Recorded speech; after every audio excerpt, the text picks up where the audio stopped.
Hey guys, this is a multi-character listener. This is part 5 of Let Us Take Care of You. I'm so sorry this took me so long, and yeah, many people have been requesting this a lot, and here it is. I present you this, and yeah, I hope you enjoy and have a nice day. After the incident with the girls in the school, you went back to normal. You went back to being your clumsy, cheerful self, and were a little more cautious who you talked to. The boys were always checking up on you, trying to see if you were alright, and who were you hanging with. They were getting a little overprotective, but you giggled and thought it was pretty cute. Right now, you were sitting in the backyard of school under a cherry blossom tree. You were sitting there with Jiro. You guys were listening to music, and she was playing her guitar. Everything seemed nice, a nice afternoon with your friend. But she got a phone call and she had to leave. She said, "Oh, so sorry, Joanne. My mom just called. She needs me back home, okay? Tell Mr. Isawa I will not be able to make it to the dorms tonight." You agreed and said, "Well, good luck, Jiro. Hope everything's fine." "Yeah, see you later, Yuan." She quickly ran home and you were left there. You were leaning back in the tree, listening to music. And some minutes later, you started to fall in a deep sleep. You couldn't imagine this. You weren't the type of person to fall asleep anywhere. But last night you hadn't gotten any sleep. By accident, you had injured yourself with one of your blades. You had damaged your wrist by accident, but didn't tell anyone. You knew that people will overreact, and you didn't want that.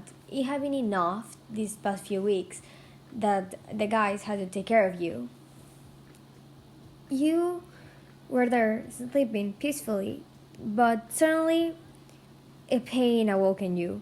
You felt pain in both of your arms, the whole of your arms. You were, "What is happening? Why do I feel like this?" Suddenly, you opened your arms and saw around you. You were still behind the school in the cherry blossom tree, but you saw your arms with millions of little blades sticking out. You thought, "Wait, I didn't even open my quirk. How did this happen?"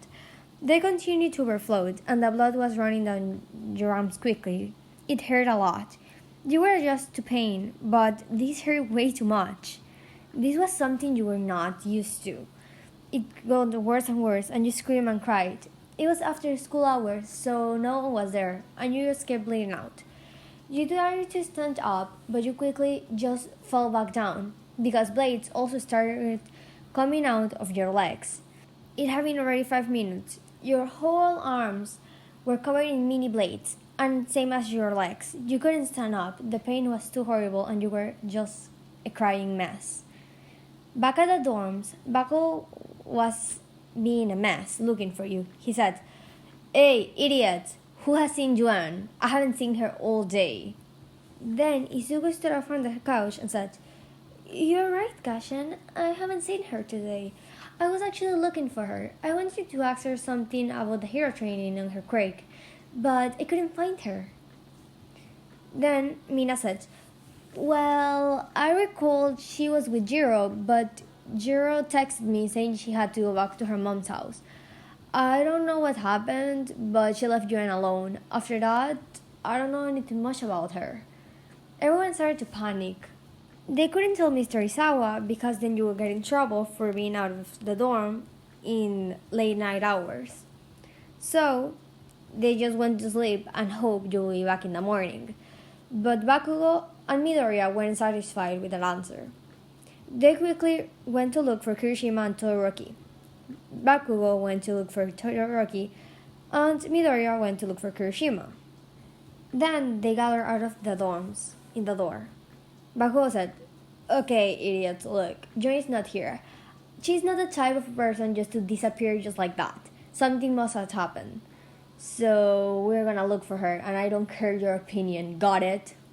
Todoroki looked up at Bakugo and said, "I was planning on doing the same anyways without you or my myself, so count me in."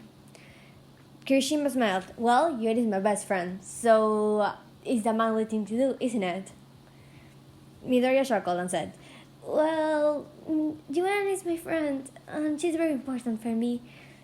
I don't want anything to happen to her, so I will help too." All the boys agreed, and they started searching.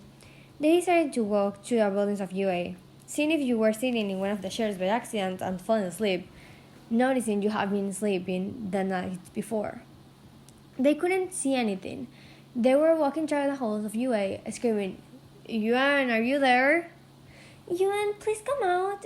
It's only us. We didn't tell Mr. Isawa for you not to get in trouble. Yuan, it's really kind of late. I want to go back to sleep. And I'm worried about you, and you know I cannot go to sleep without you knowing you're safe. Come on, Yuan. I'm your best friend. Please come out. I'm worried. All of them were calling out to you, but you weren't there. You were still by the cherry tree, and they were quite far. They were just at the entrance of school, but you were in a lot of pain. You were still leaning in the cherry blossom tree. You saw the flowers fall off the tree and land on top of your body. They started to get covered in blood. The blaze had gotten worse and worse. You couldn't even move at this time. You had lost a lot of blood and were literally just sitting there, all covered in blood. You felt disgusting, this feeling you didn't like it. Why were you trying to become a hero? Why does it happen in the future? You were confused and worried. This is the first time your quirk overreacted like this. Your quirk usually just does this when you are using it too much in training or when you're using it the wrong way while you're using it. Not, I was casually sleeping and it then activated. This was not normal and it started to panic, really panic.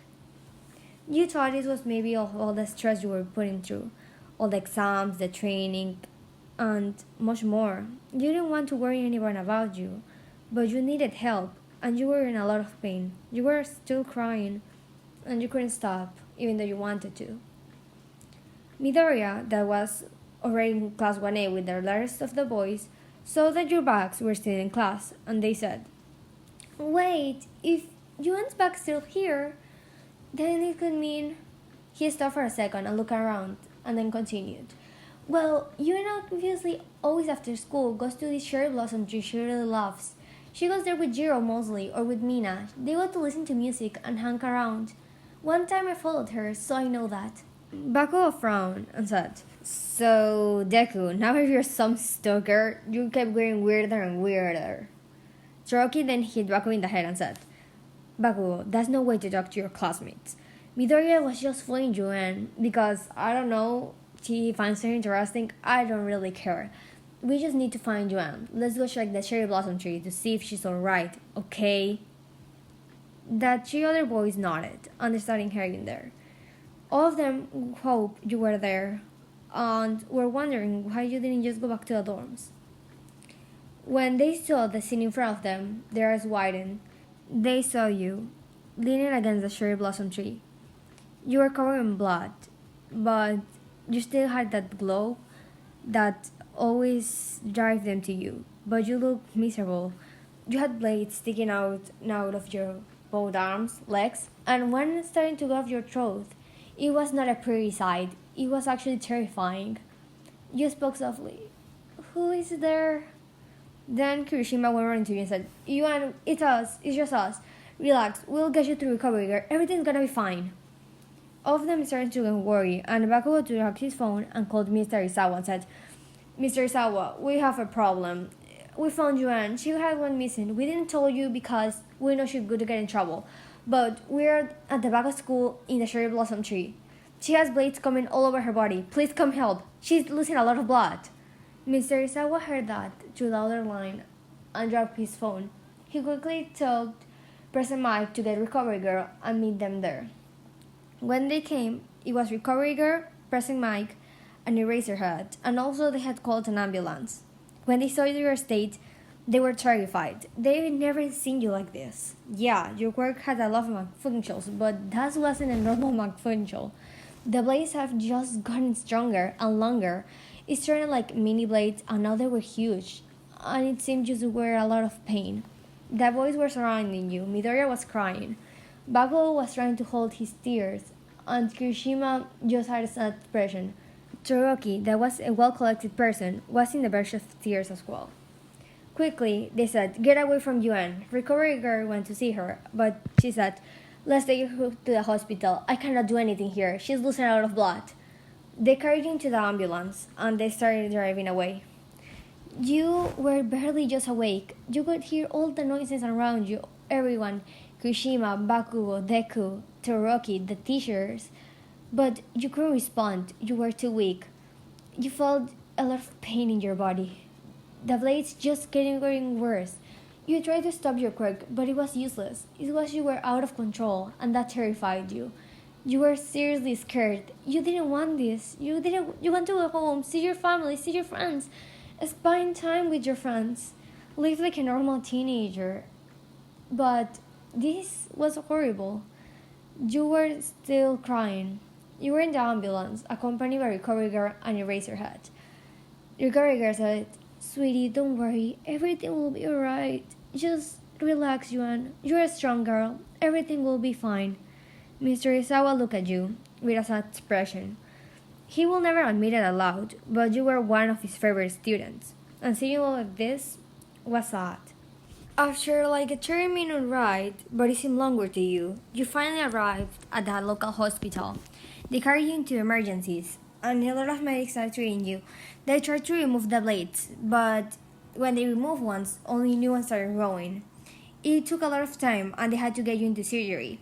In the operation room, there were many doctors, including Recovery Girl. The operation took hours because when they removed the blades from your body, new blades, sharper and larger, started coming out. They thought your body was totally gonna be destroyed after this, but like a miracle happened. When they managed to remove all the blades, the cuts started closing themselves. Maybe you had a quirk upgrade. They didn't understand what was actually happening. But all the spaces that they just needed to sew a little bit, they started closing up quicker than I expected, and that was good for you. You quickly could go back to your normal life if that happened. Even though your body is starting healing up quite fast than everyone expected, you wouldn't wake up. You were in a coma, motionless. All the classmates had come visit you, and the first ones were Bakugo Katsuki, Teruki Shoto, Ichiro Kirishima, and Izuku Midoriya. They all went in the bed to tears, even Bakugo when they saw you in that state. That broke them. The girl that was their center of their universe, their sunshine, the person that made them happy, the person that was able to see more of their quirks, their personalities. They were able to see the real them. The only person was in this state. It was heartbreaking for them. It had been already a week, and the guys always brought you flowers and teddy bears. Bakugo had long talks to you with training, and Midoriya always came to talk to you about heroes and other stuff he knew you like. They always came visit you, and the whole Class 1A came one day, and also Class 1B. Class 1B loved you, but you still couldn't wake up. The doctors approximated that you will wake up in about a week or so. The guys only hoped they will see that bright smile and that cheerful attitude once more. They only wanted to see you once again.